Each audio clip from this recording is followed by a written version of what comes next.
पैगम्बर इस्लाम bill assembly में लाया जाए कि मुसलमान सब कुछ तो बर्दाश्त कर सकता है मगर पैगम्बर इस्लाम की शान में गुस्ताखी बर्दाश्त नहीं कर सकता। अभी इस अक़लियत को नज़रअंदाज करके मुल्क जो है वो तरक्की नहीं कर सकता। उत्तर प्रदेश विधानसभा चुनाव की हलचल तेज है। आज से नामांकन शुरू हो चुके हैं।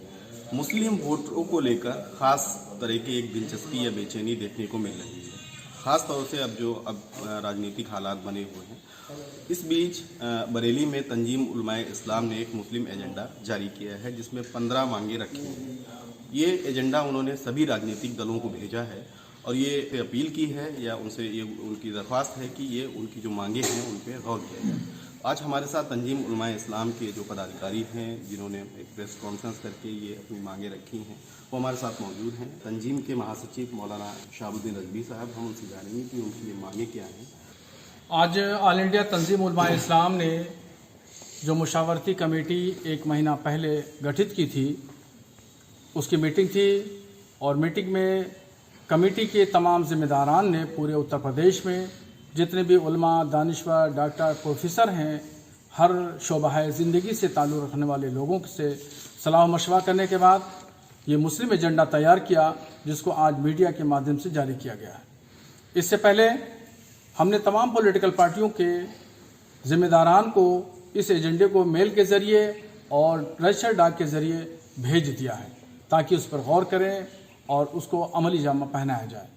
एजेंडे में ख़ास तौर पर हमने जो बात कही है वो सबसे पहले ये बात कही है कि गुज़िश्ता सालों में, महीनों में जो पैगम्बर इस्लाम हुज़ूर सल्लल्लाहु तआला अलैहि वसल्लम की शान में गुस्ताखी की गई तो उस गुस्ताखी आइंदा ना हो उसको प्रैक्टिकल तौर पर अमली जामा पहनाने के लिए ज़रूरी है कि पैगम्बर इस्लाम बिल असम्बली में लाया जाए। एक ऐसा कानून बने जो ज़ुबान दराज लोगों की हो गई हैं और पैगम्बर इस्लाम की शान में जगह जगह गुस्ताखियाँ कर रहे हैं, उससे लॉ एंड ऑर्डर की सिचुएशन ख़राब हो रही है। जगह जगह जाहिर बात है कि मुसलमान सब कुछ तो बर्दाश्त कर सकता है मगर पैगम्बर इस्लाम की शान में गुस्ताखी बर्दाश्त नहीं कर सकता।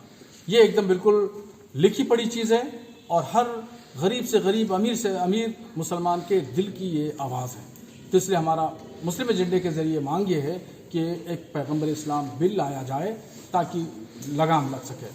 और इसी के साथ साथ मुस्लिम एजेंडे में हमने और भी मांग की है कि 1947 में जब मुल्क आज़ाद हुआ तो उस आज़ादी के वक्त मुसलमान गवर्नमेंट जॉब में, नौकरियों में बरसरे रोज़गार तकरीबन 50% थे और ये ग्राफ गिरते गिरते घटते घटते आज सिर्फ 2% रह गया है। अब बताइए, तरक्की होना चाहिए या तनज़ुली होना चाहिए, नीचे गिराफ आना चाहिए। आज 75 साल में मुसलमानों की पोजीशन ये हो गई है कि वो ज़मीन की सतह पर आ गए हैं। पिछली गवर्नमेंटों ने रिपोर्टें तैयार कराई मुसलमानों के आर्थिक हालात को लेकर के और उस रिपोर्ट में साफ साफ पर हुकूमत ने माना है। आज वो रिपोर्ट प्रधानमंत्री कार्यालय में मौजूद है। वो रिपोर्ट कहती है कि बाज़ ऐसे शोबाए ज़िंदगी हैं, ऐसे मैदान हैं, फील्ड हैं जहाँ पर मुसलमानों की पोजीशन दलितों से भी ज़्यादा बुरी है। अब जब खुद गवर्नमेंट मान रही है कि मुसलमानों की पोजीशन दलितों से ज़्यादा बुरी है तो चाहिए कि वो हुकूमतें चाहे स्टेट की हो या सेंट्रल की गवर्नमेंट हो, ये मुसलमानों के उत्थान के लिए, उनके डेवलपमेंट के लिए, उनकी तरक्की के लिए, इक़्तिसादी, माशी और तालीमी मैदान में तरक्की के लिए काम करें। देखिए, हिंदुस्तान में ये एक बहुत बड़ा तबका है जो अक़लियत कहलाता है। अभी इस अक़लियत को नज़रअंदाज करके मुल्क जो है वो तरक्की नहीं कर सकता। मुल्क की तरक्की के लिए ज़रूरी है कि यहाँ पर रहने वाले जितने तबक़ात हैं, जितनी भी कम्युनिटी है, जितनी भी अक़लियतें हैं, उनको डेवलप किया जाए। वहाँ जो बेरोज़गार नौजवान हैं, पढ़ लिख करके हायर एजुकेशन हासिल करने के बाद आज वो रोड पर टहल रहे हैं, उनकी भी हमने एजेंडे में बात की है। अभी आपने कहा कि जो है एजुकेशन या जो नौकरी है उसमें मुसलमानों की तादाद बहुत कम है, तो इसकी बड़ी वजह किसे मानते हैं आप? सीधे तौर पर राजनीतिक वजह है या क्या दूसरी वजह आप समझते हैं? इसकी सबसे बड़ी वजह पॉलिटिकल पार्टियां हैं जो हुकूमत साजी करती हैं, हुकूमतें बनाती हैं।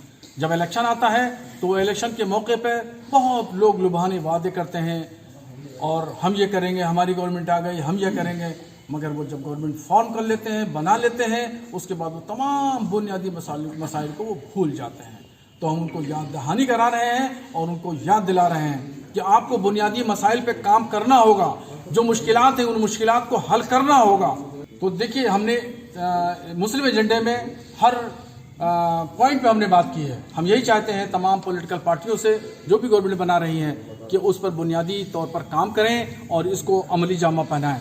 हमने ऑल इंडिया कांग्रेस कमेटी के अध्यक्ष श्रीमती सोनिया गांधी जी, भारतीय जनता पार्टी के अध्यक्ष श्री JP नड्डा जी, समाजवादी पार्टी के अध्यक्ष श्री अखिलेश यादव जी, बहुजन समाज पार्टी की अध्यक्ष सुश्री मायावती जी, इन तमाम बड़े बड़े जिम्मेदारान को हमने एजेंडा भेजा है।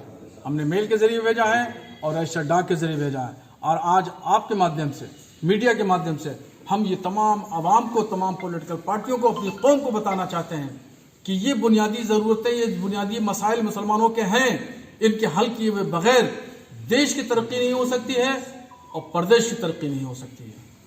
मौलाना साहब, क्या ये जो 16 मांगें आपने रखी हैं, इन 16 मांगों को लेकर हम कम्युनिटी के अंदर कोई अवेयरनेस लाने के लिए कुछ काम कर रहे हैं? हमने अपने मुस्लिम समाज से ही ये बुनियादी मसाइल तैयार किए हैं।